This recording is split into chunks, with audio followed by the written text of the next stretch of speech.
Hello বন্ধুরা, আপনারা সবাই কেমন আছেন? আশা করছি সবাই ভালো আছেন।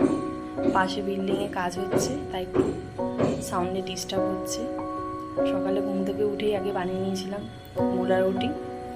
আজ শরীরটা একটু খারাপ ছিল, তাই সেরকম কিছু বানাতে পারিনি। তবু বাচ্চাদের জন্য, ঘরে সবার জন্য রান্না তো করতেই হবে।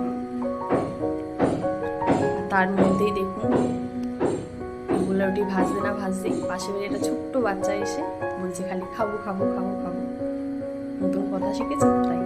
তারপরে আমি দুপুরে রান্নায় বসিয়ে দিলাম পুঁই শাকের চচ্চড়ি, আর তার সঙ্গে করবো মাংস। সকালবেলায় আমার বর বাজার করে রেখে দিয়ে কাজে বেরিয়ে গেছে।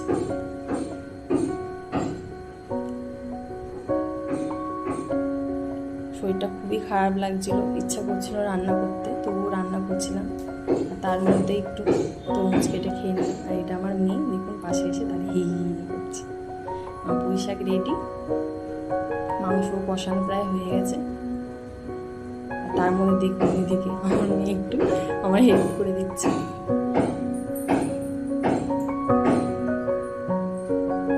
সবার শেষে ভাতটা করে না, মাংসের তরকারি রেডি। সবাই ভালো থাকবেন, সুস্থ থাকবেন, টাটা।